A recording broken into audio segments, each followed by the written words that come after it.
объявить праздник, который был бы посвящен именно удмуртскому языку. И такой праздник есть у многих соседних и родственных народов. И только у удмуртов не было праздника, который был бы посвящен самому важному удмуртскому языку. И мы посвятили этот день и выбрали в качестве даты именно 27 ноября, потому что именно в этот день, в 2001 году, был принят закон Удмуртской Республики о государственных языках Удмуртской Республики, который устанавливал и утверждал удмуртский язык в качестве государственного языка в Удмуртской Республике наравне с русским. И этот статус позволяет многое делать удмуртскому языку, и на наш взгляд это такое огромное пространство возможностей для удмуртского языка, этот статус государственного языка. Помимо Москвы, акции сегодня и мероприятия весь день проходили, само собой, в Удмуртии. Также мероприятия сегодня проводятся в Петербурге. Вчера День удмуртского языка первыми начали отмечать за рубежом в Венгрии, в городе Будапеште. И завершающим мероприятием будет вечер удмуртского языка в университете города Сегед, также в Венгрии.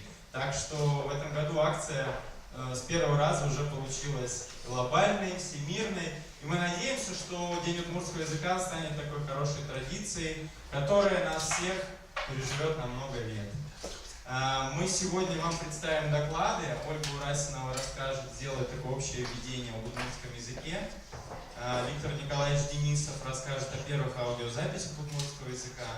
И в конце мы пока продемонстрируем вам звучание удмуртского языка. И я тогда, вот так как мы закончили с такой вводной частью, я бы хотел начать с приглашения сюда нашего старейшины, одного из важнейших деятелей удмуртского движения в Москве, заслуженного педагога, доктора педагогических наук, профессора, заслуженного деятеля науки Удмуртской Республики и Российской Федерации Глафиры Николаевны Никольской.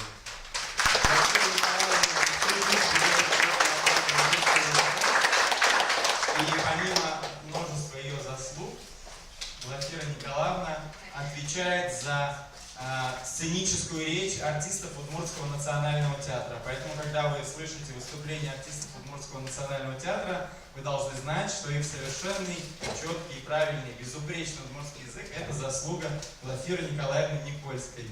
Глафире Николаевне слово. Спасибо вам большое. Так много про меня сказали, что даже мне немножко, несколько не очень неловко на самом деле. Ну, я тоже хочу присоединиться и всех поздравить с этим праздником, праздником нашего родного удмуртского языка. Я очень рада и очень довольна. На самом деле этот праздник, День родного языка, празднуется в других и даже наших родственных народов с 2000 года. Мы немножко припоздали, но лучше позже, чем никогда, говорят. Так что я очень рада и всех поздравляю с этим праздником. И я хочу действительно, чтобы это был праздник у нас ежегодный, настоящий, чтобы вы прониклись любовью, вниманием к нашему языку, к нашей культуре, к нашим обычаям, традициям и к нашему народу. И поздравляю вас с этим праздником. Теперь, мужчанам верануке, значит, гажано шьёс, дуно уноос, бускель йос. Малый бускель йос, когда свирашко, поскольку тут день удмуртского языка, пачтургес удмурт кылмет пыросву на мышуса, бускель йос кылес, ачнёс на куйку, джеч пырочкичком умбирашке. Значит, бускель йос, товарищи, друзья, близкие, своими туннесо куда свираны потела. Джеч пырочки. И дальше начну по-русски говорить, для того, чтобы всем было понятно. Вообще, конечно, замечательно, я очень рада, поскольку я свою жизнь посвятила на самом деле родному языку и, в равной мере, наверное, и русскому языку. Занималась родным русским языком, с преподаванием родного русского языка в удмуртских в основном школах, ну и в национальных школах, скажем так. Поэтому для меня очень дорог оборот языка, удмуртский язык. Удмуртский, во-первых, скажем, первое слово, которое, наверное, в этой жизни я произнесла на удмуртском языке, это мой совершенно родной, дорогой, любимый и язык, и народ, и традиции, и обычаи, это все мне очень близко и дорогое. Поэтому я хочу, чтобы я вас могла как-то заразить вот этой любовью к нашему народу, к нашим людям, к нашим традициям и обычаям. И, собственно, поэтому сегодня я решила и вроде как выйти сюда и сказать несколько слов.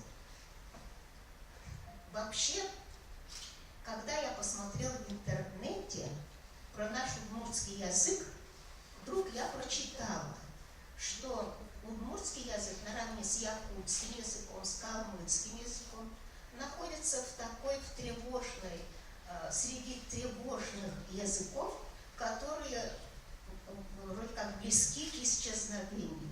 Это меня совершенно потрясло, поэтому я считаю, что мы не должны, наверное, допускать этого. Мы всеми силами должны помочь, чтобы этот язык жил. Значит, мы должны его передавать потомкам, вашим детям, внукам и правнукам. Это очень важно. Поэтому, в общем-то, мы должны вот в связи с этим праздником жить этим, заинтересоваться и очень глубоко проникнуть вот в эти проблемы. Вот мне кажется, что те, которые языки вот сейчас на грани находятся исчезновения, это ужасно. Дело в том, что я вот здесь сидит Зинаида Константиновна, с которой мы много лет вместе работали, она знает, что я много лет руководила лабораторией малых народов нашей страны, которые на грани исчезновения находятся. Это самые наши родные, родственный наш язык. Карелы – родственный язык. Ну и кроме того, там орочи, ороги, негидальцы, нанайцы, долгане и так далее. Много этих народов. Я очень много ездила, бывала у этих народов, и вот знаете, я вам скажу, это ужасно. Вот я, предположим, прихожу в какой-то класс, передо мной сидят детишки, я вижу, что это не русские детишки, потому что по лицам, по цвету волос, это абсолютно понятно, что это не русские представители. Но родного языка не знают. И по-русски говорят плохо. Тяжело и очень больно смотреть на таких детишек, особенно детишек. Потому что, вот, мне кажется, нам нельзя доводить, вот, чтобы наш язык оказался вот на таком уровне. Это очень важно. Вот, очень часто говорят, что удмуртский язык, он не очень богатый по сравнению с русским языком. На самом деле я занимаюсь вот русским языком. Русский язык очень богат. И по лексике, по всему очень богат. Но удмуртский язык не менее богат. В этом я убедилась на протяжении вот многих лет жизни и работы. Дело в том, что все разделы лингвистики, они у нас представлены в удмуртском языке. У нас может быть не очень разработана научная терминология, потому что мы положились на русскую терминологию и заимствовали русскую, хотя можно было бы что-то и взять на родном языке, скажем, флаг, страна, есть же абсолютно свои родные слова, но однако мы пользуемся русскими словами. Но что касается разговора и художественной речи, богаче, я скажу, многих языков. Я со многими языками контактировала, я говорила, что я по северу очень много ездила, и на польском, и на Сахалине, и на Чукотке, где только я не была. И очень со многими языками была в контакте. Никакого сравнения. У нас даже многие удмуртские слова, их невозможно перевести на русский язык. Когда мы начинаем переводить, мы массу синонимов подбираем, потому что настолько такое тонкое значение имеет это слово, своеобразное, характерное только родному языку. Вот вы не найдете. Вот пример я вам приведу. Монте ты бурдели шашко ты нащитыт. Я ратыса, ты бурдели шашко. Как вы скажете по-русски? Ты бурдели шашко. И будете подбирать массу слов. Люблю, ласкаю, глажу и так далее. Но тонкий смысл этого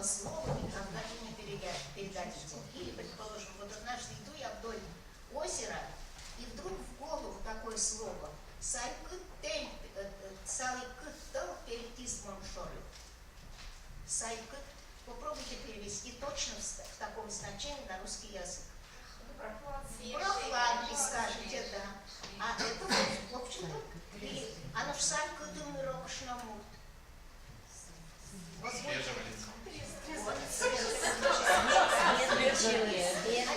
Массу синонимов подбирать, но абсолютно точное значение этого слова не найдете.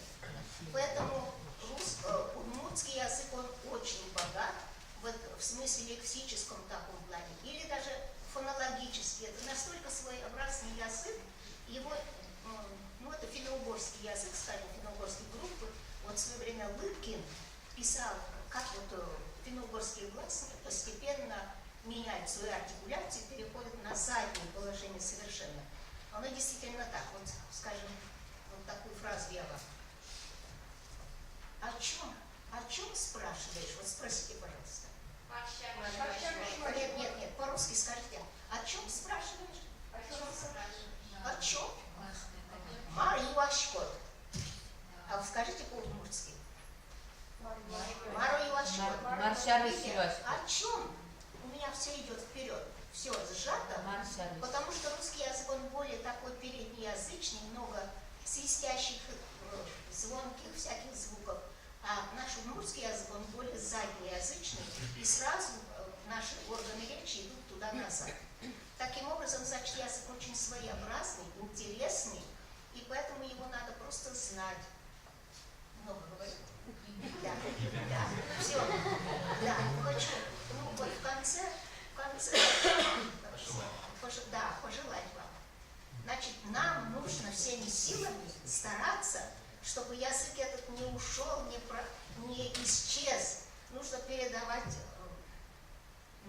детям своим, внукам своим, друзьям своим. И самим надо изучать, вникать в тонкости вот этого языка, понимать его и любить его.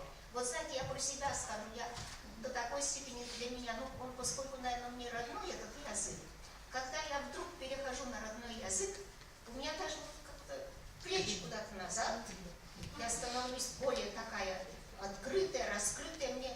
То есть я психологически совершенно другой становлюсь. И я хочу, чтобы вы все любили так, как я люблю этот язык. И постарайтесь, пожалуйста, изучать. Еще последнее только, последнее. Вот у нас работает хор. Ой, ГЕР, само название ГЕР, даже сохранение, развитие родного языка. Да, вот что-то так, мне это нравится, это молодцом. И кроме того, вот у нас есть хор, а мы что поем? Или поем.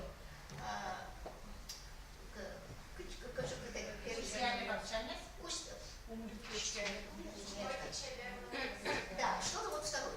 А столько красивых песен, и мы не поем, не знаем эти песни. Так что я считаю, что нужно вот традиции, песни, культуру, все это надо нам стараться, вот здесь хотя бы, вот, да, чтобы мы были москвичи примером для удмуртов. Понимаете, это так важно. Спасибо.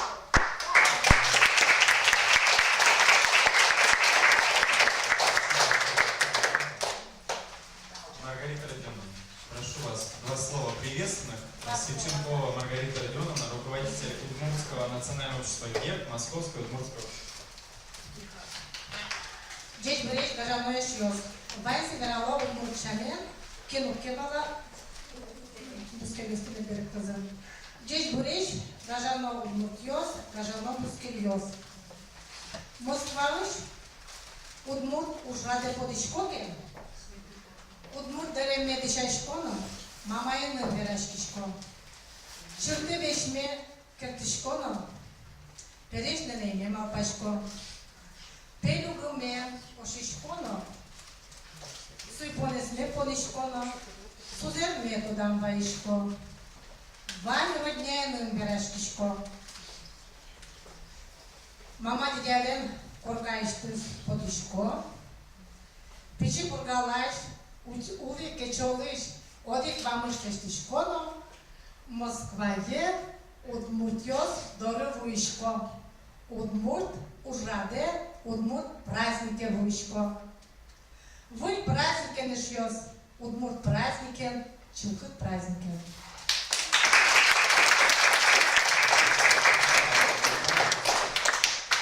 И я приглашаю.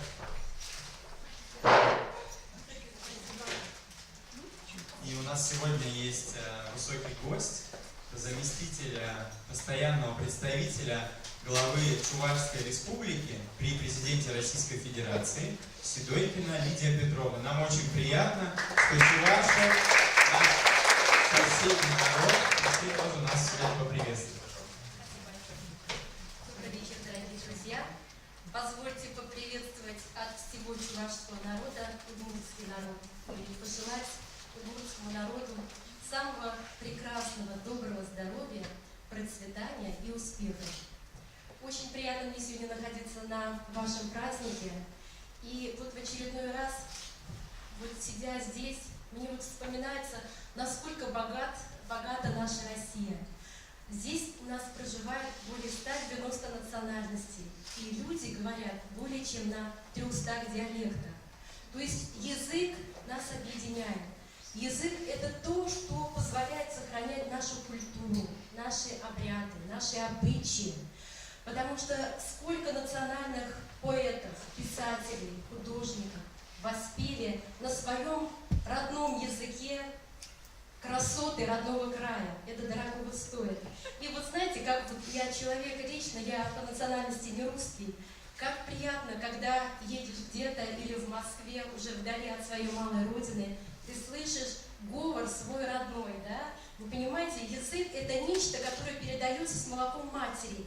И он сидит вот у нас здесь, да? И мы сразу все чувствуем, вот человек говорит на твоем языке, это уже родной для тебя человек. Я хочу вам пожелать, чтобы этот прекрасный праздник, который вы именно зарождается в этом году, празднование этого праздника Дня удмуртского языка стало доброй традицией, потому что в Чувашии тоже есть такой праздник, и он отмечается в мае ежегодно и приурочен к рождению нашего патриарха Ивана Яковлевича Яковлева. Поэтому успехов вам и давайте дружить, хотя мы и так дружны.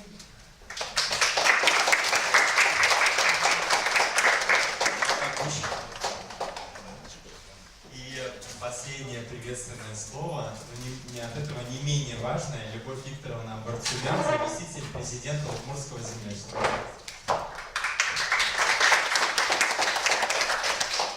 Я сегодня разговаривала буквально недавно с первой заместитель министра образования Удмуртской республики Зоей Витальевной Суворовой. Наверное, многие ее знают. Она очень активно занималась и занимается изучением и распространением нашего удмуртского языка. Поэтому вот она всем передала большой привет и поздравления. Но при этом она просила напомнить, что вы не забывайте, что вы еще 21 февраля должны собраться и тоже отпраздновать День родного языка. Тоже праздник очень такой. Поэтому на этом у нас праздники не заканчиваются. И сегодня я утром разговаривала с президентом Удмуртского землячества Колсаковым Андреем Владимировичем. Он тоже поздравил всех с этим праздником и пожелал всем успехов в этой работе, именно в работе по сохранению языка. Ну и самое главное, вот Маршаль Чуэм Бещетунне, что самое главное, чтобы наш удмуртский язык был востребованным, чтобы люди изучали и хотели изучать наш удмуртский язык и гордились, что они удмурты, со знанием удмуртского языка и, как я говорю, говорящие удмурты были. Еще раз всех с праздником!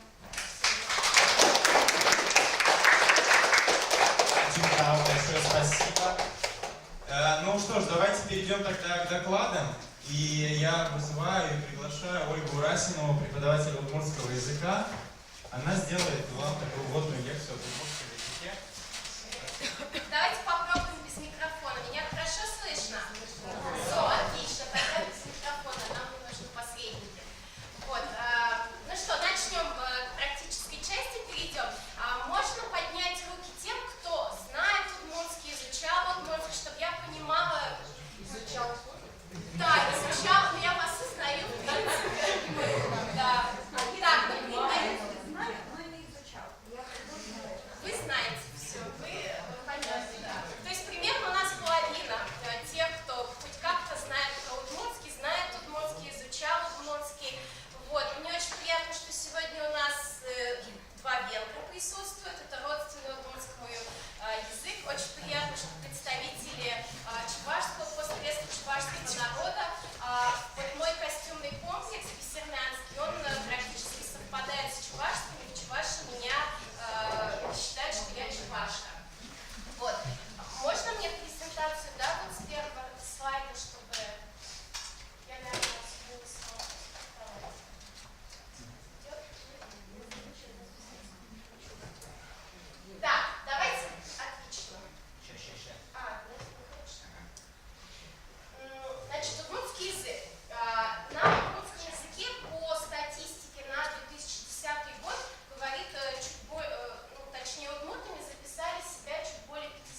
ближайший к нам язык, это коми-язык.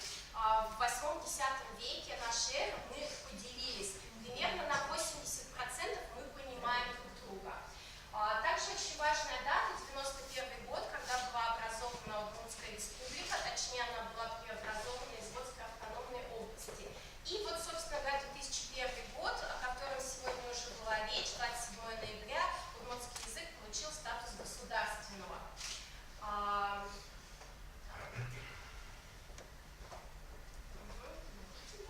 Значит, флаг и герб, это общая информация, да, человек, птица. Вообще водоплавающая птица у финно-угров очень почетная, потому что именно водоплавающая птица, утка со дна Мирового океана подняла землю. Вот поэтому утка и лебедь считаются очень почетными в удмуртской культуре. И солярный знак, который также очень широко распространен. У удмуртов есть деление. Одно связано во многом с языком. Есть бены, бен-йос и бон-йос. Дело в том, что в удмуртском языке слово «да» на севере республики это бен или «ы-ы», а на юге республики это бон или «о-о». И поэтому делят на бенов и бонов. И даже футбольные матчи проводили в Ижевске бены против бонов. Вот. И есть племенное деление Ватка и Калмес. Это две крупных реки, где проживают удмурты, и между ними не было браков. То есть они четко разделяли, вот я Ватка, я Калмес. Есть еще очень интересное деление, варшудное. Это прародительница рода, это обычно женщина. И сейчас эти варшуды в удмуртском языке или на территории Удмуртии, они сохранились в виде названий населенных пунктов. Да? Вы все, кто бывал в Удмуртии, знаете, Малая Пурга, Печипурга, Можга, да, Бэдья, Эгра, это все названия варшудов. И вот костюмные комплексы тоже отличаются, и это связано во многом с историческими обстоятельствами. Значит,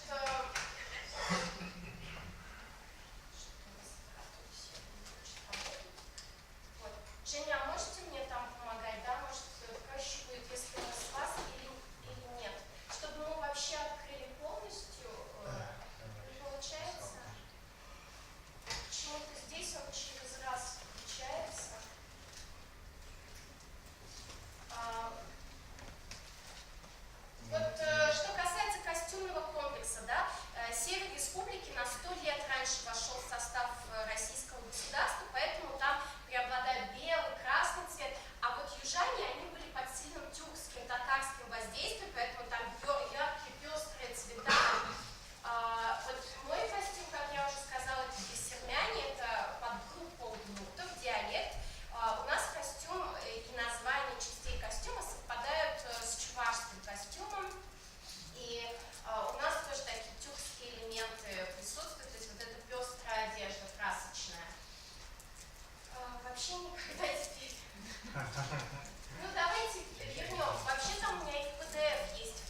уважение к себе и к окружающим. Бигер кион, чуч гондыр, удмуртчала, да, татарин волк, русский медведь, удмурт рябчик. Вот. Ну, про удмуртов рябчик, да, удмурты себя считают тихими, спокойными, что они ничего против не скажут. Вот. А следующее, ну, вот кто был уже на моих презентациях, те уже знают, про какое природное явление. Вот удмурты говорят такими непонятными словами, как татарин умер, татарский дождь, норильская свадьба, медведи женятся. Ну, то есть вот все непонятное. Кто-нибудь помнит или знает? Нет? Бондыркашный ящик, это значит дождь, идет дождь, когда светит солнце. Правильно. Когда идет дождь и светит солнце, это что-то аномальное, поэтому это либо татарин умер, либо медведи женятся. То есть что-то из двух. Вот. Очень много, конечно, про татар у нас разных выражений. Вот, например, бигер кушнер. Это, кто знает, вот есть такой мелкий вид крапивы, очень жгучий, очень острый, хуже, чем безудомная. То есть там совсем чуть-чуть достаточно, чтобы жариться. Вот так называли этот вид крапивы. Или одуванчик, бигер такья, да, на головной убор похож на такью. Вот. Или порпиосы былычко, норильские мальчики стреляют. Это нас отсылает к историческим событиям, когда марийцы и удмурты воевали за земли нынешней Кировской области. Вот. И оказалось, что у марийцев тоже есть такое выражение.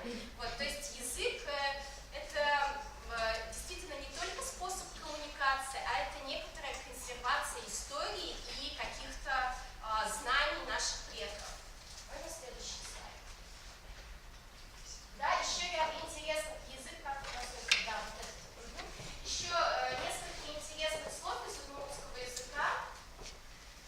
Вот, например, слово первый, нырыщети, оно образовано от слова нос, ныр, да, ну, действительно,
Ч. Чаш. И мы еще очень мягко произносим С и Щ. Поэтому очень часто удмуртские бабушки говорят щень,ощень, майонез. Вот мы смягчаем. Вот, не буду вас мучить, мы не будем сегодня произносить слова, это пока. Идем дальше. Очень часто пугает, что на удмуртских языках очень много падежей. На самом деле это не сложность. Если вы узнаете, что в венгерском языке 28, да, мои ученики вспомнили табличку. Да, в русском языке в литературном 15 падежей, но есть еще диалектные падежи. Вот. Но для сравнения я вам скажу, что в венгерском 28, поэтому не все так страшно, все познается в сравнении. И в удмуртском языке много падежей, которые обозначают направление. То есть нам очень важно, в каком направлении, откуда, вдоль и так далее. Да? То есть вот мы люди пространства. Дальше. Вот интересный факт тоже, да, исторический. Вот я говорила про маршруты и про населенные пункты, которые называются по имени маршрутов. И они, вот эти населенные пункты, в них используется падеж древний. То есть не обычный падеж, да, вот кто носители. Мы говорим ижин, да, ишка.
Татарское слово. Татарское слово. Да, общепоповское. Вот. Как не удмуртское. Ну, наверное, пожалуй, все, чтобы вас не задерживать дальше, не утомлять лингвистическими вещами. Если у вас есть какие-то вопросы, Полно. ну, я понимаю. Про аккузатив. Кстати, нет, мы не будем употреблять типа грамматически. Может быть, есть какие-то вот про звукоподражательные слова, да, в удмуртском языке очень распространены звукоподражательные слова. Вот, к сожалению, я сейчас не могу включить это видео. Практически можно все передать через звук. И есть четкие звуки или четкие слова звукоподражательные для определенных звуков. Например, шилтер-шалтер, дымбер-дамбер, курибери, да, их очень много. И оказывается, в удмуртском языке и в чувашском их, по-моему, очень много таких слов, они заимствованы из татарского языка. В татарском языке очень богатая эта система. Вот, да, еще есть какие-то вопросы? В индивидуальном порядке, да. Тау Баджим, спасибо вам большое за внимание. Тау, да, спасибо. Вот легкое слово тау. Тау. В марийском тоже тау. Тау Баджим. Я думаю, что мы еще потом к практической части перейдем, потому что мы с вами будем петь песни, но это в конце. Поэтому звуки надо будет вспомнить.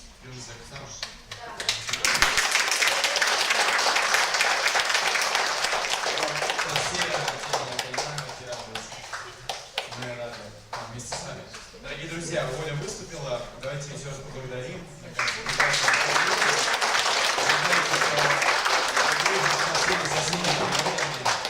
Что мы умеем притворяться, изображать, что умеем делать работу и так далее. Вот. Знаете, у нас сейчас будет, мы предлагаем сделать небольшую такую пересменку, чтобы мы настроили аппаратуру для следующего выступления. Поэтому я надеюсь, что Людмила не будут против. И я бы попросил наших прекрасных артистов. Я могу еще в продолжение своего, мы можем отработать звуки, песни. И Людмила будут в деле, и я, и все Вот, остальные. да, я так примерно и хотел. И вот я приглашаю Людмилу Нордгеймер и Людмилу Петрову. Это наши прекрасные артистки. Вот, они сейчас вам исполнят некоторые песни, просто чтобы вы послушали, как этот язык... Да, чтобы вы послушали, как звучит этот язык, когда вот на нем поют.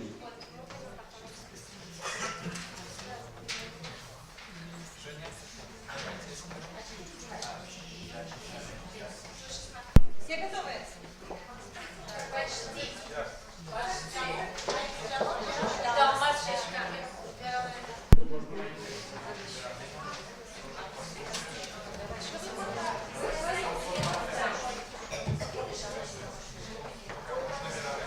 Ну давай, Оля. Сейчас, что-то. Так. Так.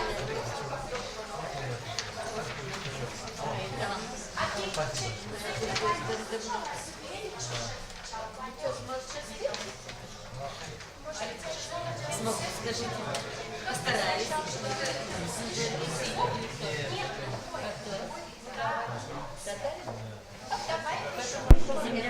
Сейчас Людмила споют одну известную удмуртскую Дети песню, были стороной шьёт. чтобы вы прониклись, а потом мы вместе будем петь. Кыртялам ой шумы шумы, как надалось. Сердце мое, сердце песня. А потом я вам скажу, какую песню с кусочек.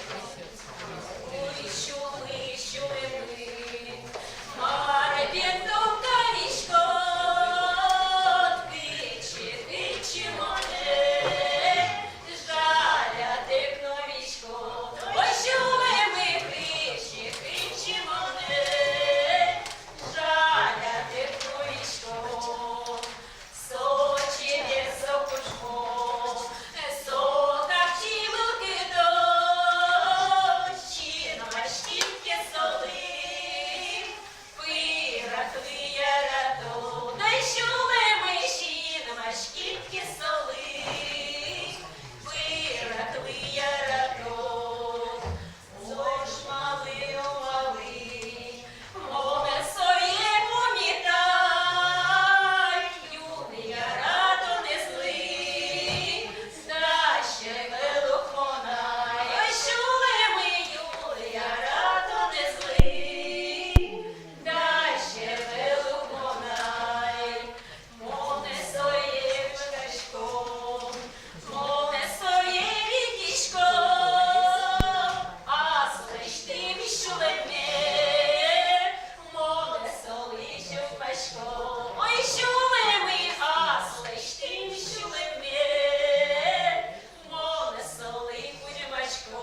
Укнула мощечка кижи, ванизеек пушнер баштиц.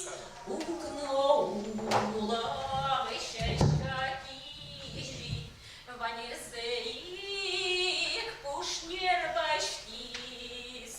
Умянае, амнаено, кавказено, эзучты. Оянае, анаено, кавказено, эзучты. Оятае, атаено, дечквызено, звера. Оятае, атаено, дечквызено, звера. Ояпае, апаено, укщозено, щоти. Ояпає, апаєно, укщозено, щоти. Я дічлуені, кематеку мацкіні. Я дічлуені, кематеку мацкіні.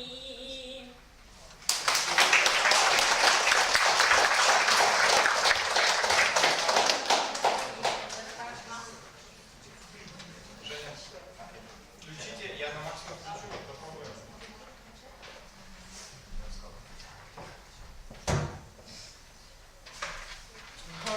Нормально.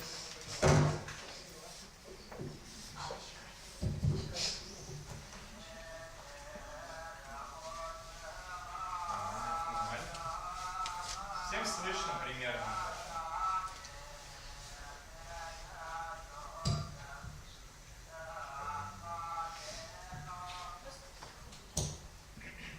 Виктор Николаевич, можем с голосов начать? Как вам удобно? Я думаю, что лучше, наверное, С языковой ситуацией? Хорошо. закончим и потом перейдем уже. Хорошо. Дорогие друзья, большое спасибо нашим артистам. Прекрасное выступление. Вы послушали, как звучит удмуртский язык в его массиве, таком непрерывном потоке пения. И сейчас я зову нашего второго докладчика, Виктора Николаевича Денисова, кандидата филологических наук, научного сотрудника. Он сделает два Сообщение. Первое относительно современного положения удмуртского языка и языковой ситуации в Удмуртской республике. Мы говорили о том, что удмуртский язык государственный в Удмуртской республике. В Удмуртской республике сосредоточено основное удмуртское население, поэтому именно положение в Удмуртской республике во многом определяющее для настоящего и будущего удмуртского языка. Вот. Ну а второй доклад его будет о первых аудиозаписях звучащего удмуртского языка. Если инмаршотиске, значит, если получится все со звуком, то мы услышим эти аудиозаписи. Ну вот, надеюсь, получится. Так что Виктора Николаевича приглашаю. Давайте похлопаем.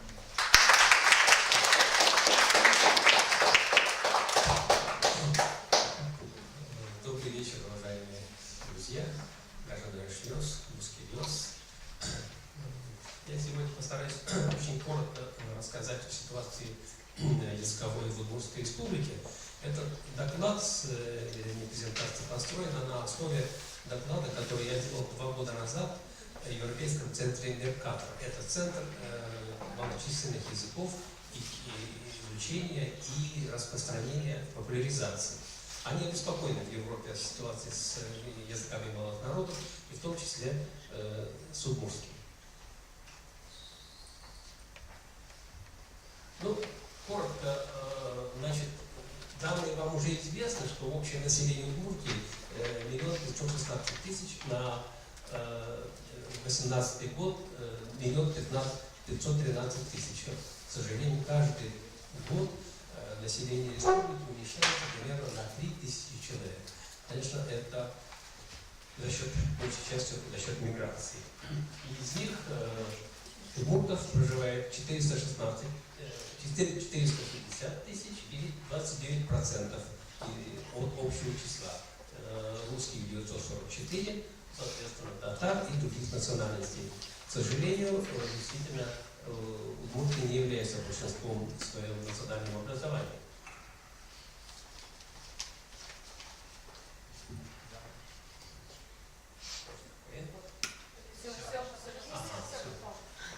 Еще известно, что удмурты проживают компактно в других регионах: в Татарстане, Башкортостане, Пермском крае, Свердловской области, Кировской области, а также в Республике Марий-Эл, в Сибири, в Красноярском крае, Томской области. И еще в советское время значительное количество удмуртов переселилось в Казахстан и на Украину. Примерно около 5-7 тысяч проживает сейчас по-прежнему в Казахстане. Ну, и здесь перечислены законы или, скажем, законодательная база Российской Федерации, которая регулирует этноязыковые процессы в стране. Ну, я не буду на них останавливаться, в принципе, это известно каждому, каждый может найти в интернете, если он хочет.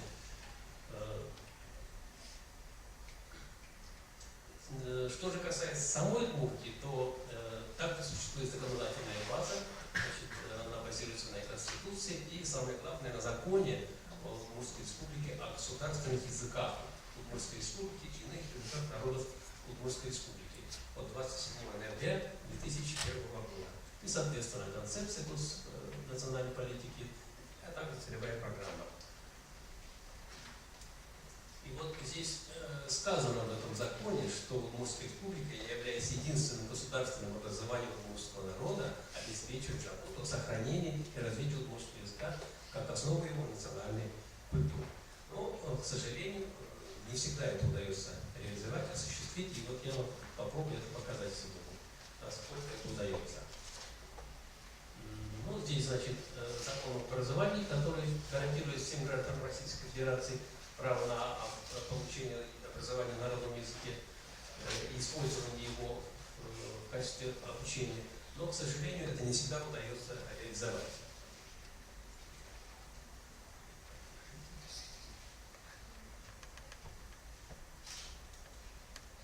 Надо сказать, что в конце 80-х, начале 90-х годов при активном участии удмуртского национального движения удалось реализовать, по крайней мере, некоторые законодательные акты. По крайней мере, сами участники, активисты удмуртского движения принимали непосредственное участие в разработке этих законодательных актов. Они здесь перечислены.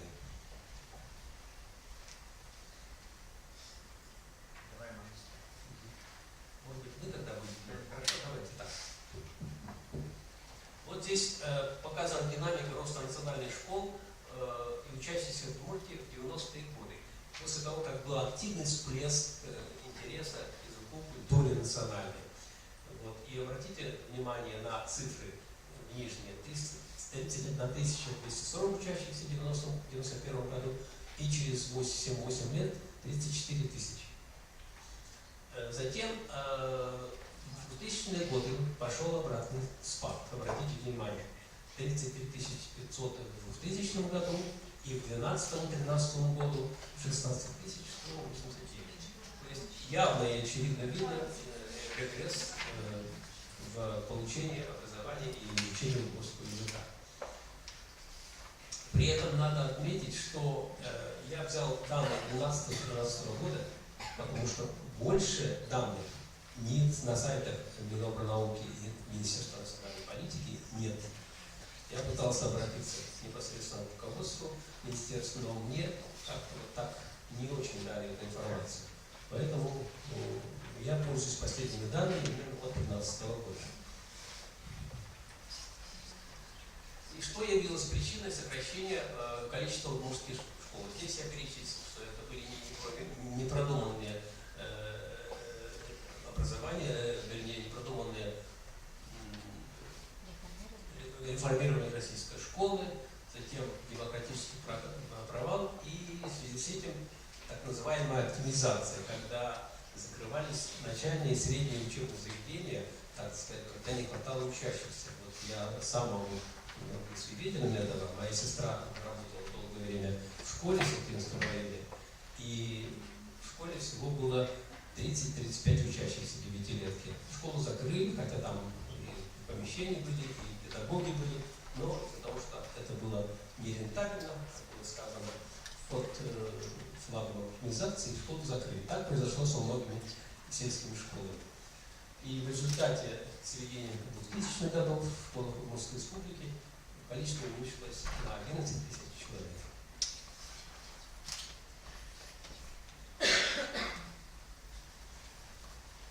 Надо еще сказать,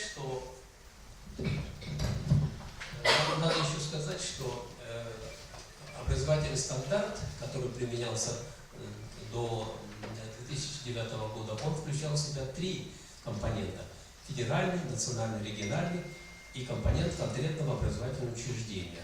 А с сентября 2009 года был утвержден единый федеральный государственный образовательный стандарт ГОС, который утверждает правительство России, и примерные основы образовательной программы дает Федеральное министерство образования. Таким образом, этот закон отменил прежний образовательный стандарт, и многие программы, которые разрабатывались для обучения школьников, для повышения интереса к языку, культуре и так далее, они, к сожалению, были свернуты. Теперь, кто готовит национальные кадры? В первую очередь, это, конечно, Удмуртский государственный университет, в Институте удмуртской филологии, фонографоведения и журналистики каждый год выпускает 75 специалистов, из них 25 для школ. К сожалению, не все из них доходят до школ, доезжают до школ, а многие вынуждены менять свою специализацию из-за того, что нет работы по специальности. А также Можгинский педагогический колледж имени Дракая Борисова в городе Можга 25 специалистов он каждый год выпускает. Это единственное среднее учебное заведение, которое готовит кадры для как начальных школ, средних школ, так и для детских садов. К сожалению, позволяет программа полностью показать, но тем не менее. И очень важную роль в разработке учебных программ, пособий по удмуртскому языку играет бюджетное учреждение Удмуртской республики, научно-исследовательский институт национального образования, сокращенно УНИНО. Они действительно очень много делают. Современные компьютерные программы. И все это действительно вызывает большой интерес у детишек, потому что это все применяется компьютерные технологии. И также автономное образовательное учреждение дополнительного профессионального образования, Институт повышения квалификации. К сожалению, его тут программа не позволяет полностью показать стандарт. Ну и надо сказать, что удмуртский язык в системе образования, например, в детском саду, используется недостаточно полно. И нет ни в одной из них программы полного языкового погружения. И это почему? Потому что федеральные власти России считают подход языкового гнезда, так называемого языкового гнезда, разделением детей по этническому признаку. И это, в принципе, запрещено делать на школьных учреждениях.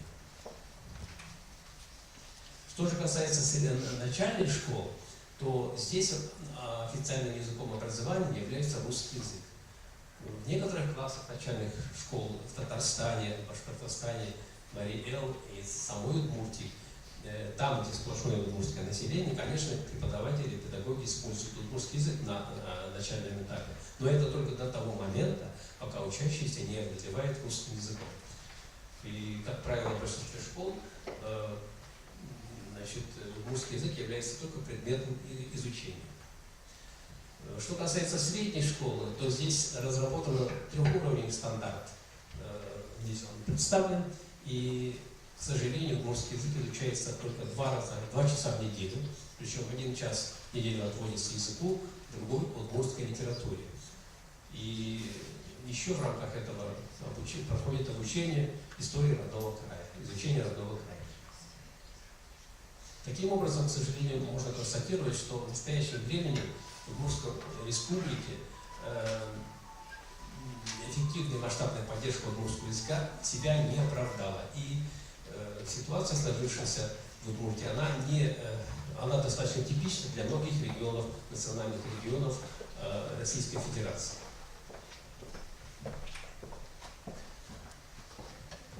Ну и здесь перечислены меры по повышению социального статуса удмуртского языка, то, что предлагает нам власти в Удмуртии. Здесь и оформление вывесок органов государственной власти и так далее, и так далее. Затем практика приветствия пассажиров городского транспорта, электротранспорта на двух языках. Вот.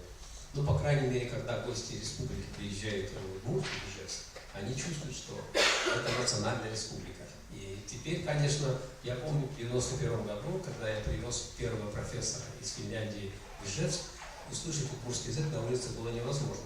Он все хотел услышать. А кто же говорит по-русски, по-удмуртски? И когда мы в трамвае профессора Тараканова заговорили по-удмуртски, с нами рядом стояла молодежь, она на нас с удивлением смотрела. Стали перешептываться, это что, иностранцы? А мы говорили по-удмуртски. Профессор не знал русского, он знал хорошо, соответственно, финский и английский. А когда мы перешли на английский, молодежь оказалась студентами, они еще были более удивлены. Вот бывает и так. Дальше. Ну и вот еще меры по повышению, в общем-то, это играет свою роль, конечно. Ну и сейчас надо сказать, что в интернете можно найти огромное количество материалов и песенных, и аудио, книги и так далее на удмуртском языке. И вот это для тех, кто интересуется, кто неравнодушен к своему языку. Еще следует сказать о периодических печатных изданиях на удмуртском языке. Это газета «Удмурт-Дуне», «Дечбур», детская газета, межрайонная газета «Этнокар», дальше «Кенеш». Ну и здесь я написал тираж этих. Конечно, тираж небольшой, сами понимаете, на всю республику. Даже в Удмурт-Дуне 5000 экземпляров, это, конечно, немного. Конечно, сейчас можно по интернету читать, но все-таки это тоже показатель. Ну и далее Инвожор, Кизери, Инвожскент. Вот последний журнал, он очень интересен. Это единственный научно-методический журнал на национальном языке среди других черногорских республик. Для учителей, воспитателей, но тоже 700 экземпляров, 10 рублей. Вот все, что я хотел вам сегодня сказать, коротко, ясно. А следующий вопрос.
Последние годы я бываю редко в Удмуртии и действительно не могу сказать.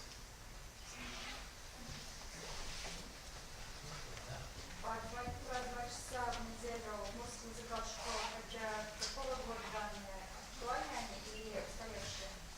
Ну вы думаете, что сейчас это было на 15-й год? Я думаю, что сейчас намного меньше.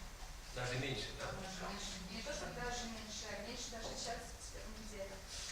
Ну, честно говоря, есть примерное исследование, пока около 2 часов, но там, где изучают удмуртский язык. Просто изучают же не по всей республике, а где-то только в трети школ. В трети школ изучают удмуртский язык. Там, где есть удмуртский язык, да. Они должны минимум... Города, ну, можно сказать, в основном не изучают. Если район с преобладанием не удмуртского населения, например, русского или смешанного, в школах нету удмуртского языка. Максимум, если учитель, какой-то подвижник вдруг образовался, он сделает факультатив. И туда придут люди, но это будет такая смесь удмуртского языка с краеведением. Опять же, надежда определенная есть, потому что в 2018 году президент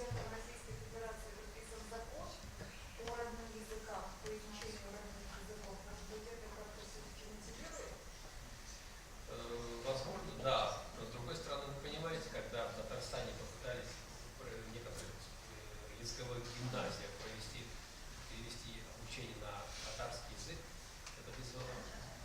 Виктор Николаевич, я как бы сама участвовала в принятии вот нашего этого. Это просто ужас был, какое мучение вот по принятию закона Удмуртской республики. Он фактически, я тогда как раз в Удмуртии работала и в гуще вот этих событий, он с 95-го года, даже если не раньше, стал разрабатываться, и он в 2001 году только был принят. Это очень такой закон с такими проблемами был разработан.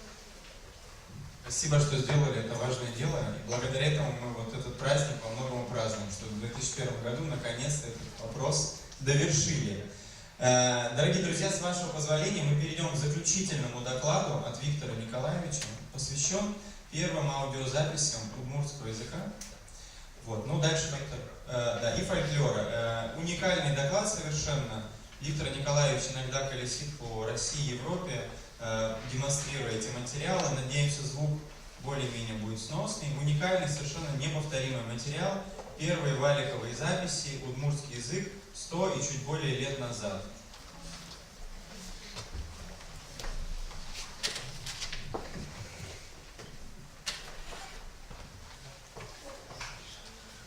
Вода баранку.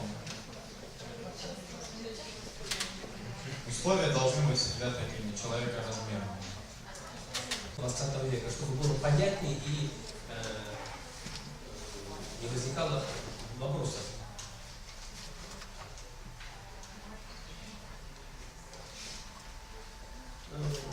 Значит, первый записывающий аппарат назывался фонограф. Он был изобретен американским изобретателем в 1877 году. Именно на него были записаны первые записи удмуртского языка и фольклора, которые хранятся в различных местах. Позже я вам расскажу. Общее количество восковых валиков в мире 300 тысяч. И из них, по крайней мере, около 400-450 принадлежат удмуртам. Кроме того, значит, с 1887 года записи проводились на граммофон и шалаковый пластин. Ну, многие, наверное, старшее поколение помнят еще такой аппарат, как патефон. Это упрощенная модификация фактически граммофона. Кроме того, австрийские инженеры разработали специальный аппарат, который назывался архив-фонограф.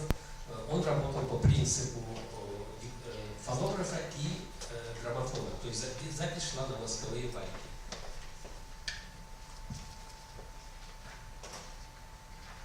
Итак, следует также сказать о специальных звуковых архивах, фонограмм-архивах, которые были созданы специально для обработки и сохранения собранных языковых и фольклорных коллекций. Значит, ведущий звуковой архив Европы находится в Вене, который основан еще в 1899 году. Это самый современный, пожалуй, в мире архив. Он, когда был создан, он стал образцом, и они поддерживают это состояние до сих пор. Вторым по значимости по возрасту это берлинский фонограмм-архив, основанный в 1900 году. Но он, конечно, богаче, чем австрийский, но есть преимущество у австрийского фонограмм-архива. Позже я расскажу почему. Есть неплохой фонограмм-архив в Институте русской литературы Пушкинский дом в Петербурге, который основан в 1909 году. Также в Берлине есть архив университета имени Гумбольдта, Лаут-архив, который основан в 1920 году. Следует сказать о том, что есть неплохой, очень даже неплохой фольклорный архив в Эстонском литературном музее в Тарту, который основан в 1927 году. Вот это тоже один из таких образцовых архивов, которые эстонцы сумели поднять до мирового уровня. И там тоже хранятся удмуртские записи. И, естественно, звуковой архив Удмуртского института истории языка и литературы сейчас это УДМФИЦ, Удмуртский федеральный исследовательский центр Уральского отделения Академии наук. Итак, первые записи были проведены в ноябре 1911 года. Вятскую губернию посетил немецкий исследователь Роберт Пересье. Он был французом по происхождению, но его предки уже давно переселились в Германию. Он приехал в 1911 году в Вятскую губернию и сразу направился в губернатору, его приемную, и получил от него разрешение проводить записи в Вятской губернии, именно в Лазовском уезде. Там было записано 5 валиков в селе Конина, в деревнях Ляпина, Полторай и Квартышево. Это Лазовский район. И до сих пор эти населенные пункты существуют. Хотя, конечно, Ляпина очень небольшой был, деревень 5 или 6 домов осталось. Далее, значит, в декабре, 11 мая 12 года он записал помню передовов русских и татар Висеровской области на севере Глазовского уезда. Сейчас это Афанасьевский район Кировской области, а также в Соликамском уезде Кировской области.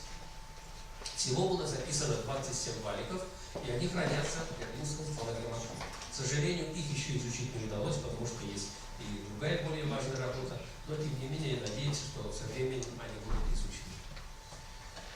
Очень важную роль играли записи военнопленных. Действительно, во время Первой мировой войны, в 1915-18 годах, когда в лагерях Германии и Австро-Венгрии скопилось огромное количество военнопленных со всех частей мира, они решили использовать это и провести специальные антропологические исследования, в том числе звуковые записи фольклора и языка. И в Германии писали на 2 аппарата. Писали на фонограф и писали на граммофон. Вот справа, с левой стороны, это запись на фонограф Франкфурт на Оделе в 1916 году. Известно, что это татарские музыканты, военнопленные татары из Оренбургской области. И вот тут как раз в центре сидит Георг Шунеман, помощник Карла Штумфа. А Карл Штумф это очень большая величина. Он был директором фонограммархива, основателем фонограммархива. Впоследствии, после Первой мировой войны, он стал ректором Берлинского университета. И он сам непосредственно принимал участие в записи. А записи на граммофон проводил известный филолог и деятель немецкий Вильгельм Дёгер. И благодаря, он с правой стороны, вот самый крайний стоит. Всего, значит, всего в Германии было записано около 400 военнопленных из Российской империи, в том числе выделены финно-угорские народы Мордва, Удмурты, Марийцы, Эстонцы-Коми. Я поставил звездочки там. Почему? Потому что официально данные, что они, например, было 12 человек. На самом деле, когда изучаешь архивы, там оказалось, что их 17 человек. Также и эстонцев не 6 человек, а целых 22. Обе представители было там 7 человек записано.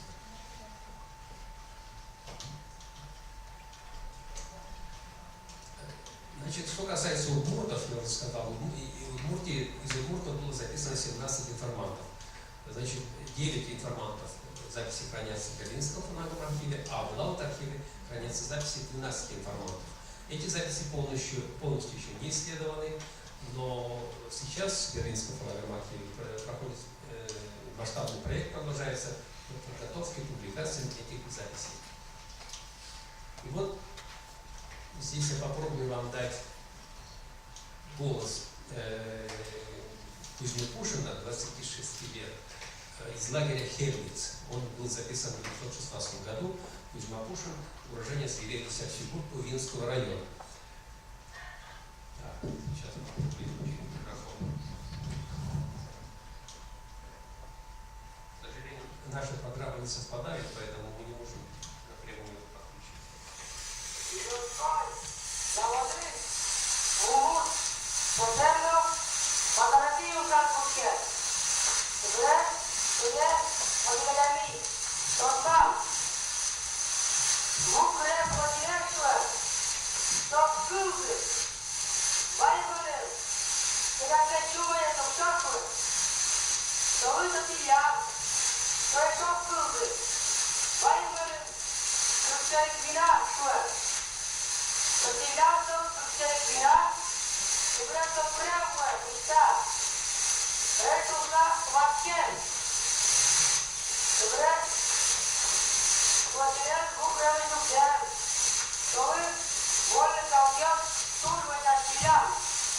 Toque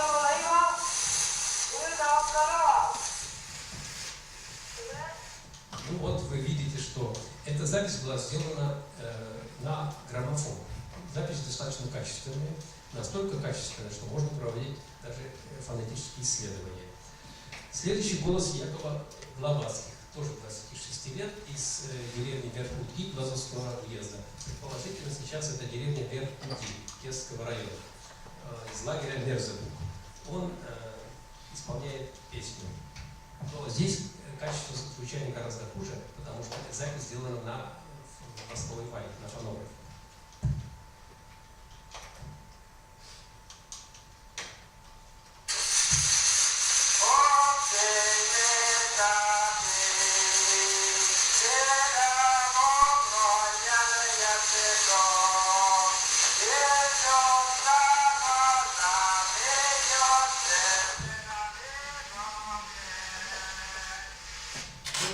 Вы видите, что в принципе это все разбираемо, можно расшифровать и понять, о чем идет речь. На каждого военнопленного заводилась такая персональная карта, где, в общем-то, указаны все, полнейшие данные, вплоть до того, кто были родители, кто по вероисповеданию, какой язык родители, родной, не родной и так далее. Вот по этим данным очень легко найти место, откуда, не всегда, конечно, откуда родом был тот или иной военнопленный информатор. Очень часто можно найти фотографии в личных делах. Не всех, конечно, но в принципе около 200 фотографий присутствует в Берлинском фотокоммартиве. Вот, к сожалению, известно, что в центре это Яков Клем, военнопленный эстонец, потому что эстонские записи полностью изучены. Вплоть до биографии, и они известны, откуда они родом, где родились, чем занимались и дальше, что случилось с потомками. С левой стороны военнопленный русский, а справа чуваш. К сожалению, до сих пор, пока мне не удалось найти фамилии и откуда они родом, было бы, конечно, интересно.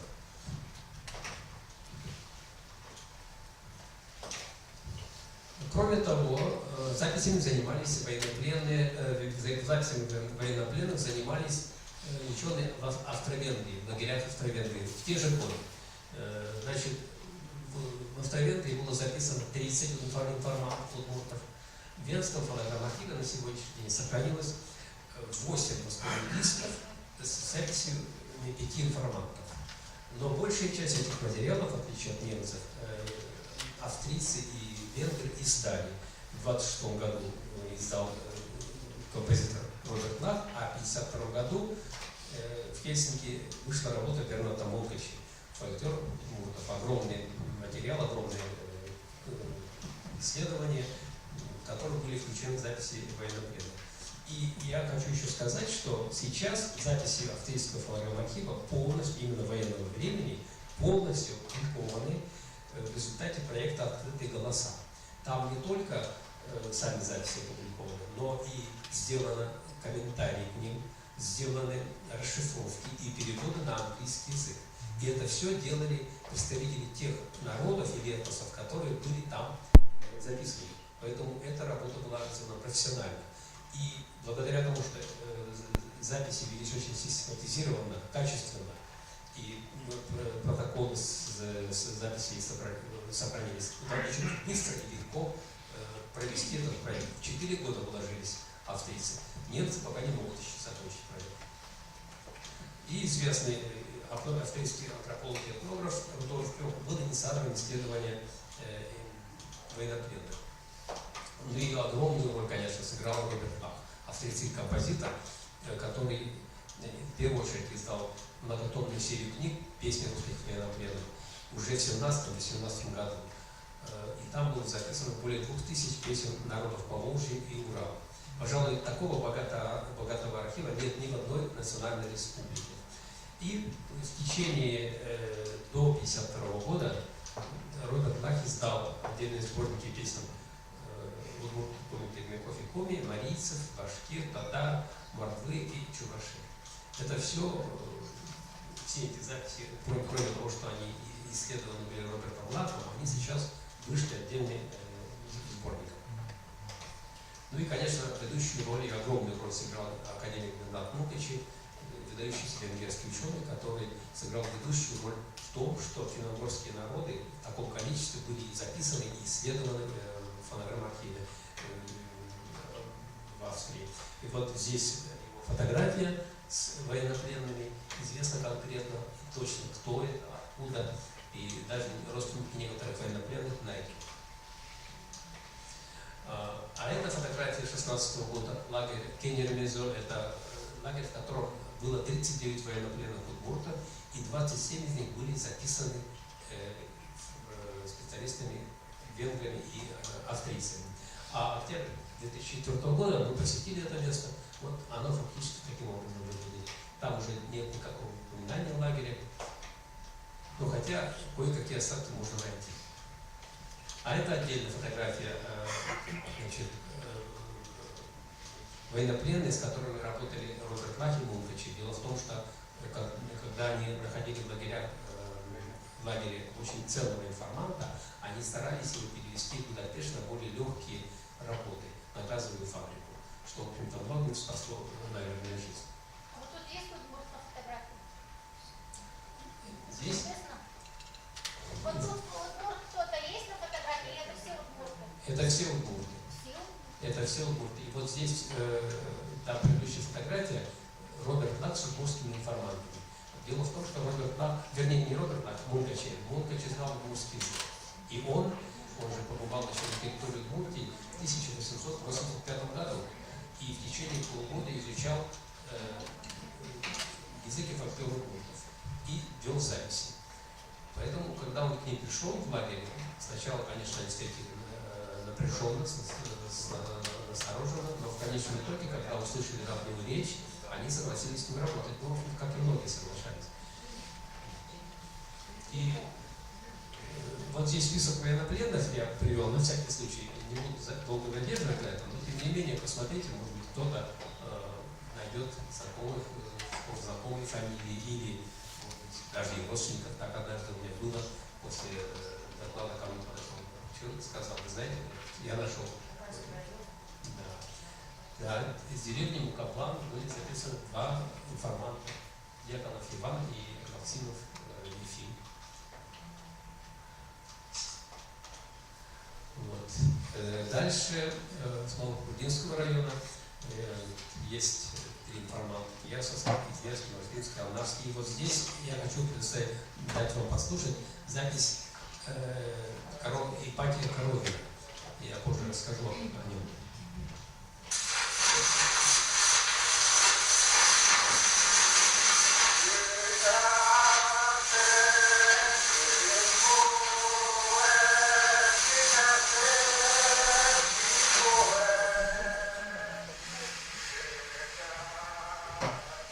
Надо сказать, что с Ипатием Коровиным я встретился спустя не с ним, конечно, а с его записями его голоса, его игры на крезе, в записях 1937 года в фонограмм-архиве Института русской литературы Пушкинской дома.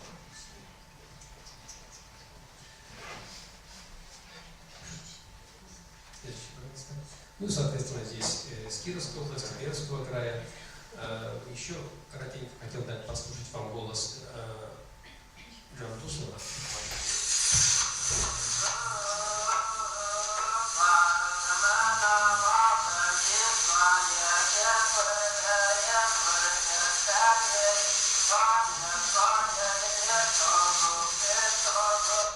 Это он исполняет колыбельную песню Энберда, Энберда. Но поскольку здесь все-таки акцент чувствуется отлично от литературного возраста, можно не сразу понять.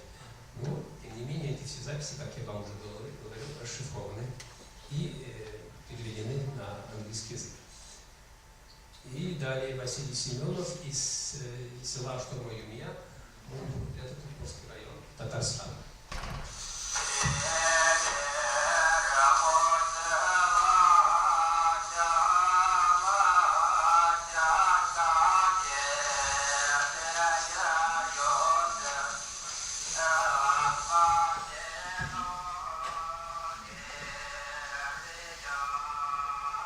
Ну, вы чувствуете, что здесь тоже чувство влияния есть, скажем, тюркских мелодий.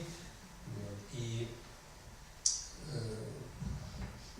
здесь я выделил голубым цветом это записи тех информантов, которые сохранились сейчас в фонограмм-архиве в Вене. В общей сложности, значит, 8 восковых дисков с записями 5 удмуртских информантов находится сейчас в Австрийской академии наук. Общее время изучения 20 минут, но, например, записи работы в Бертолах, они вошли в записи Ипатии Коровина. И вот я хочу вам здесь сказать такую вещь, что Ипатий Коровин оказался, вернее, Ольга Николаевна Туктарева, руководитель Буранских бабушек, оказалась внучатой племянницей Ипатия Коровина. Она нашла мой телефон, позвонила мне, я к ней приехал, и оказалось, что эта песня их родовая. И теперь эту песню исполняет Кыкарте Пискуэт, Кыкарте Пикуэт, исполняет буранские бабушки. Теперь она вошла в их репертуар. Вот, к сожалению, у меня нет возможности, я в интернете нигде не нашел записи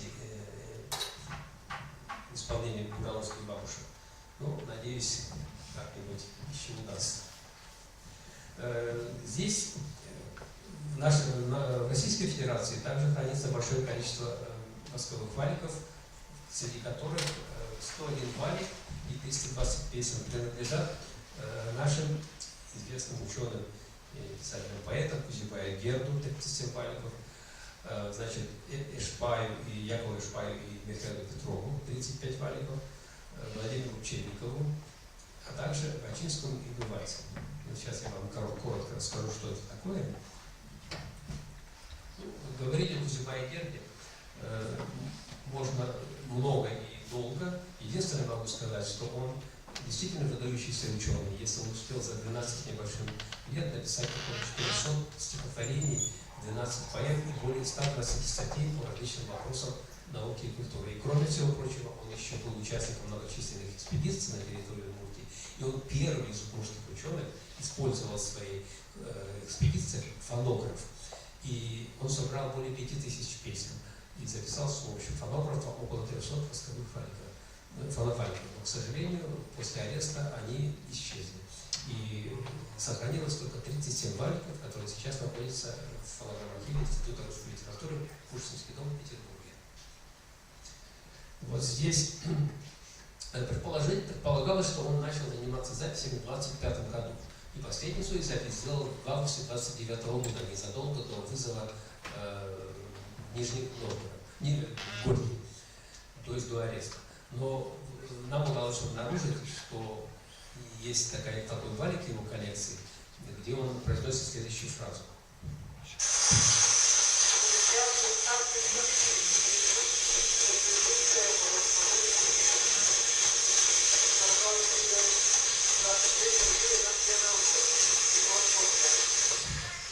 Здесь, к сожалению, плохо слышно, но он говорит, что Ключастый Стафий Дмитриев, он Малмышский уезд, 23 июля 21 года, город Машка. То есть он еще задолго до официального получения фонографа занимался записями, оказывается. А на одном из валиков есть песня исполнения Гостевая, которая принадлежит его голосу. Он исполнил ее. 100% уверенности нет, но мы практически уверены, что это его голос. Послушайте, пожалуйста.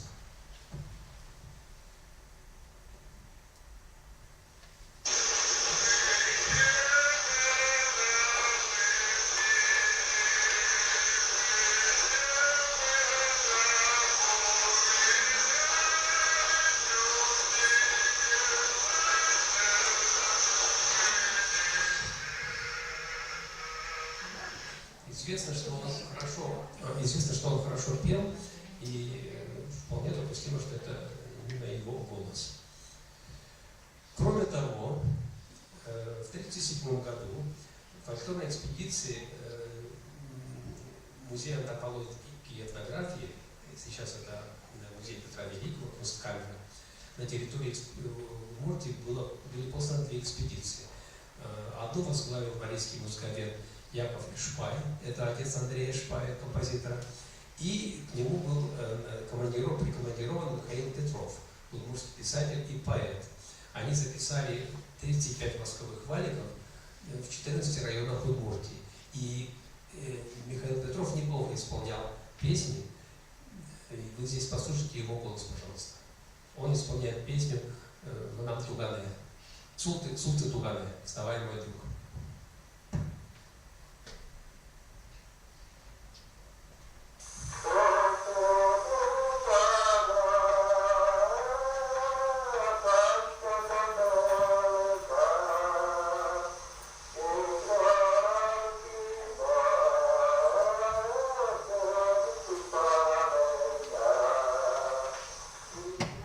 Да, песня известная, и вы чувствуете, что он действительно очень хорошо исполнял песни.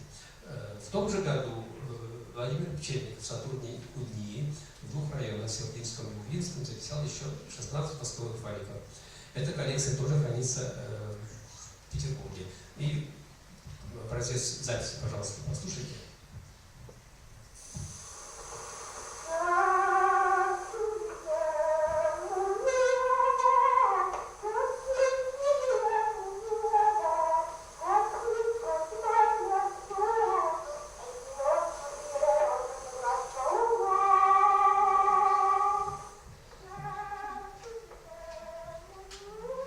Надо сказать, что эта запись сохранилась очень хорошо, и записи Пчельникова, потому что они собирались для того, что эти песни собирались для того, чтобы издать сборник песен, 800 песен народов СССР. Но они не были изданы, соответственно, их никто не прослушивал. А восстановление, если его не прослушиваешь, то запись сохраняется лучше. С каждым разом запись улучшается. Вот это лазышка по сковым валикам заполнена рукой самого Михаила Петрова. Вот здесь 2-я «Цулты Тугане», «Встань, мой друг». Петров, Михаил, 32 года. Ну и с правой стороны вот стандартная запись. Где записывали, кого записывали. Да, и Васильевич Латвец, аспирант, он уже был ассистентом Ленинградского института языка и мышления. И его тоже записали. Он исполнил песню «Фонарь». А это, естественно, там были фотографии. И вот мне удалось из архива Пушкинского дома снять копию фотографий. Самодеятельный кружок, посмотрите, Алнарского колхозного театра, выступивший на декабре «Удмуртского искусства» в 1937 году. Я не мог не удержаться от того, чтобы не показать вам, потому что, смотрите, какие лица. И как они исполняют, очевидно. Вот, к сожалению, вот есть фотография, но нет их записи. А так хорошо было бы совместить и фотографию, и записи. И, наверное, последнее. Записи удмуртские хранятся и в Эстонском фольклорном архиве Эстонского литературного музея. Значит, здесь хранится огромное количество записей финно-угорских народов уральских народов. И среди них 44 единицы хранения и 730 записей удмуртов. Эстонские ученые, собиратели удмуртского фольклора. Здесь среди них есть супруга бывшего президента Эстонии Ингрид Рюльдель, затем Алексей Петерсон, он и снимал такие фильмы, бывший директор Эстонского национального музея. Вот. Пауль Арис, частью записи. Вот. И Ада Линтроп, исследователь, он очень много провел экспедиций на территории Удмуртии, длительных, и он очень известный исследователь.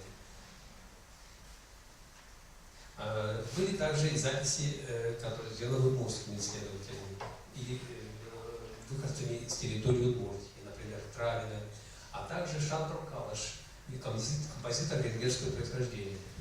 Он записал в 1964 году специальной экспедиции, но их записал для Эстонского фольклорного архива. Ласло Викар, венгерский фольклорист и этнограф, очень известный.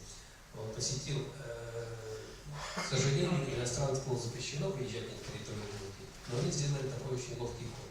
Они объехали все территории вокруг Удмуртии, где компактно проживали удмурты, и провели там записи. И сделали прекрасные записи. Я просто вам образец покажу позже. Ну и, соответственно, наши удмуртские Ходыревы, Владыкина, Дух, Фанулеева и так далее. Вот венгерские музыковеды, в том числе Ласло Викар и Габр Белецкий. Кстати, Габр Белецкий был очень крупным специалистом, этнографом и лингвистом. специалистом, финно-угроведом, который изучал не только финно-угорские, но и тюркские материалы. В частности, он много записал чуваши, и много материалов издал по ним. И вот здесь я вам хочу дать послушать одну песню. Она была опубликована на английском языке в Америке. И вот послушайте, какое качество звучания.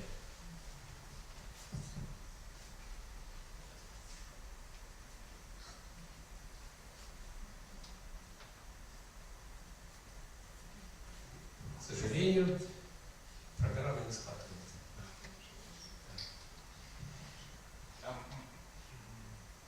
У вас же есть на флешке? Нет, почему-то не берет. Нет, на флешке как аудиофайл. Нет, видимо, нестыковка какая. Нет, а если как аудиофайл, значит нет? И еще хотел бы сказать, в завершение, следующее, пожалуйста. Конечно, огромное количество фольклорных коллекций языковых хранится в Удмуртском институте истории языка и литературы, в звуковом архиве. Примерно в 2013 году был завершен проект европейский номер 347 под финансовой поддержкой британской библиотеки. И нам удалось за 2 года создать современную лабораторию, там фотография небольшая есть, и полностью оцифровать все коллекции, хранящиеся там в Удмуртском институте, начиная, примерно собранные за 60 лет. Первые записи были сделаны в 1964 году Петром Кирилловичем Поздеевым и по 2009 год. Кроме того, был составлен каталог на 2000 страниц в формате Excel. Были записаны 9 этносов, 2560 исполнителей и 143 собирателя. Объем звучания 600 часов или более 1 терабайта объема информации.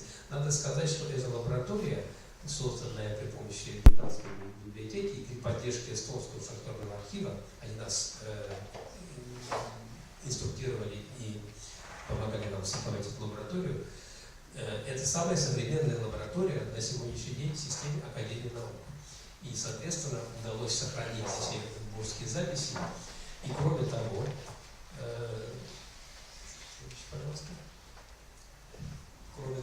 материал, конечно, есть, звуковые материалы есть в Венгрии, Финляндии, но пока до них добраться не удалось, потому что, во-первых, они не систематизированы и находятся не в одном учреждении научно-исследовательском, а разбросаны в разных структурах и в частных руках в том числе. И еще хочу вам сказать, что все материалы Удмуртского института находятся в открытом доступе в звуковом архиве Британской библиотеки. Если вы там наберете Udmurt Recordings, звуковой архив, там можете прослушать все записи, 600 часов записи им удалось туда ввести. Это все было сделано, то есть было условие такое, что мы делаем проект, и институт, если он разрешает, то он может разместить эти материалы в свободном доступе. Институт разрешил, но копировать эти материалы и получить протоколы, то есть каталоги, нельзя, только с разрешения института. Но послушать их можно. Пожалуй, это первый и единственный... Сайт британской библиотеки. Но это легко. British Library, Sound Archive, звуковой архив, Udmurt Recordings. Здесь слово записывайте, я думаю, что это вам найдет. Но надо уметь пользоваться, конечно, программой, которую у нас там. Но это достаточно легко. Люди, которые владеют компьютерной технологией, это сделают легко. И это, пожалуй, из всех финно-угорских народов полностью все коллекции только удмуртам размещены на сайте британской библиотеки. Нам удалось этот проект завершить удачно, и мы надеемся, что последующее поколение оценит это. Ну, спасибо вам за внимание.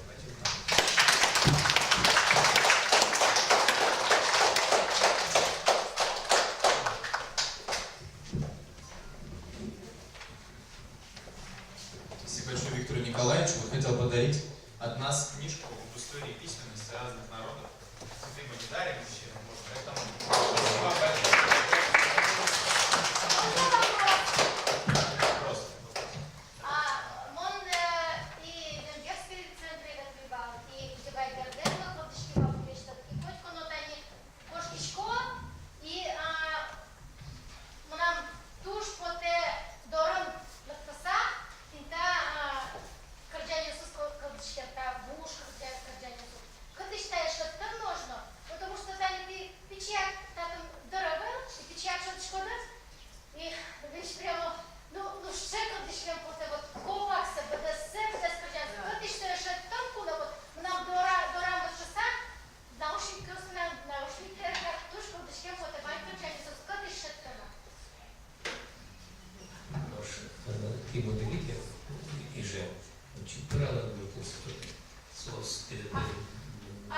Ну, и же он вообще... Интернет-проживание. Это только британская библиотека, это не понятно. А для Тани Пинта, что книжки учат, колдочка на... Тоже узла, для тоже печиганы, Нам, вот здесь рассуждает, он был куратор, я был куратором проекта по оцифровке архивов Российской Федерации и получил несколько грантов от британской библиотеки.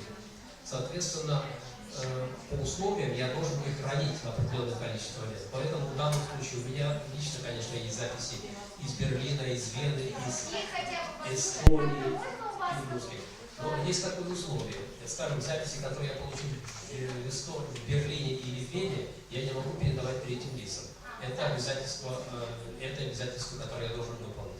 Что касается удмуртских записей, если институт разрешит, то я, конечно, вам могу передать. Там очень богатые коллекции. Там, кстати, по-буранские бабушки были записаны впервые в 1985 году еще. Ну, конечно, еще были тогда молодыми. То есть они поют уже очень много. Видимо, надо просто вечер проводить, и если включить на этом вечере композицию, то это можно слушать. Просто как филармония. А вы не попробуйте зайти на сайт британской библиотеки. Там звуковой архив, наберете и...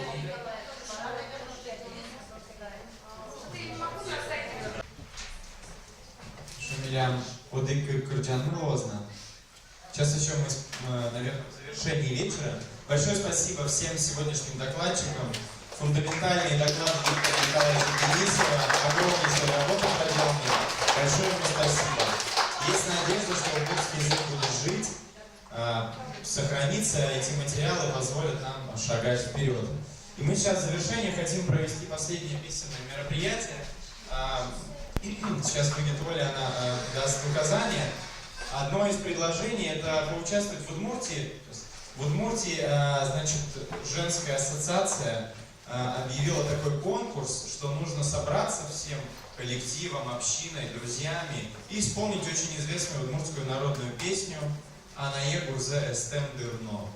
Вот, и мы тоже хотели бы с вами это сделать. Ну дальше Оля, пожалуйста. Да, но прежде чем мы споем все вместе, чтобы снова у вас музыкальный лад удмуртский восстановился, вот мы попросим Людмилу, она хочет спеть одну песню.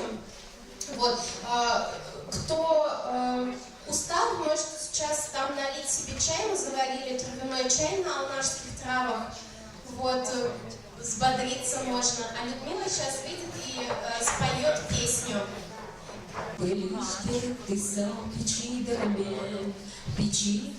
пылюсь берег ты сам, думни свой шашка возьмёсвил ты, алино колех пыды выживы сам, думни свой шашка возьмёсвил ты, алино колех пыды выживы сам.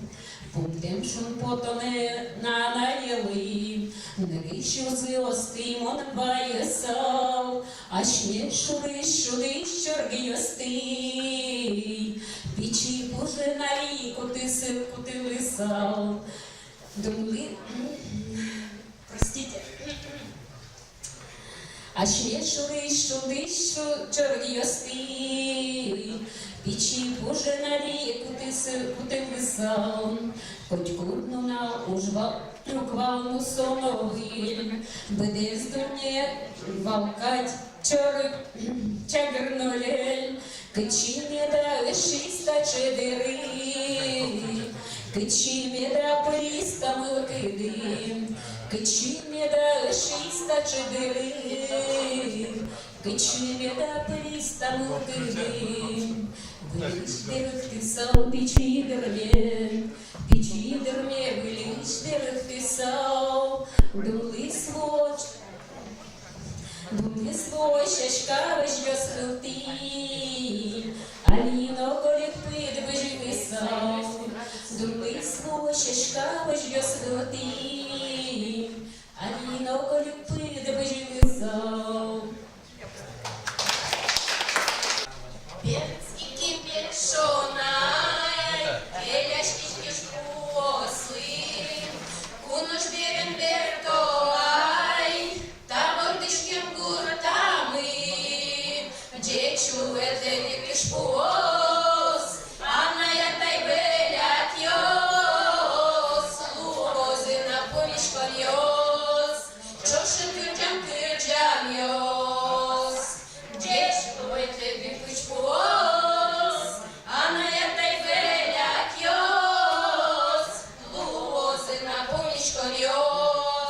Чошин кырджан кырджаниос. Может, хватит, да? Она якайка, папа, мама. Они отец. Да. Ну что, примем участие во флешмобе? Но, да, флешмоб, общество удмуртских женщин объявило флешмоб, и ВКонтакте очень много уже кадров, там поют и дети, и взрослые, и рукодельничают женщины-пенсионерки, и доярки в хлеву на фоне коров. В общем, давайте мы тоже примем участие. Для этого надо будет, чтобы мы все вместе спели «Анаэ Гурзе Стем Дырно», и, наверное, нам надо кого-то в помощь, кто будет вот отсюда снимать. Тон, куда? Анаэ Гурзе Стем Дырно, мурьет из чины спотем дыр, коркаш выжияс, потем дырно, пие берте шуэдыр, коркаш выжияс, потем дырно, пие берте шуэдыр, дядие чук насу тем дырно, териуш пизек иткем дыр, букояс гырлы, думен дырно, пимеваю шуэдыр, букояс гырлы, думен дырно, пимеваю шуэдыр, сузеречук насу тем дырно, чирпам чиркышен зевел тем дыр, укное учтиса, учке дырно, агай берте шуэдыр, укное учтиса, учке дырно, агай берте шуэдыр, вылечук насу тем дырно, шугонарган зеку тем дыр, качара выжияс, потем дырно, агае берте шуэдыр, качара выжияс, потем дырно, агае берте шуэдыр. Таубачик, спасибо большое. И по традиции, пожалуй, любое застолье, мероприятие у удмуртов заканчивается песней «Умблюкишки».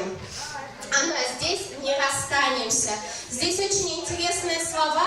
В удмуртской традиции они очень распространены, такие формы, когда, например, человек заболевает, то мы ставим условие, что вот тебя болезнь одолеет только тогда, когда, и задаем какое-то невообразимое, неосуществимое. Вот, например, в этой песне мы расстанемся, если только лист утонет. То есть мы расстанемся только в том случае, если лист пойдет ко дну, что в принципе по законам природы не случится. Или мы расстанемся, если только камень всплывет над водой.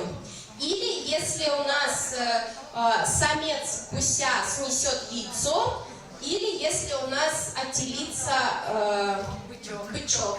Угу. Вот, поэтому мы не расстанемся никогда, ни при каких условиях. Вот, поем все вместе. Кылзе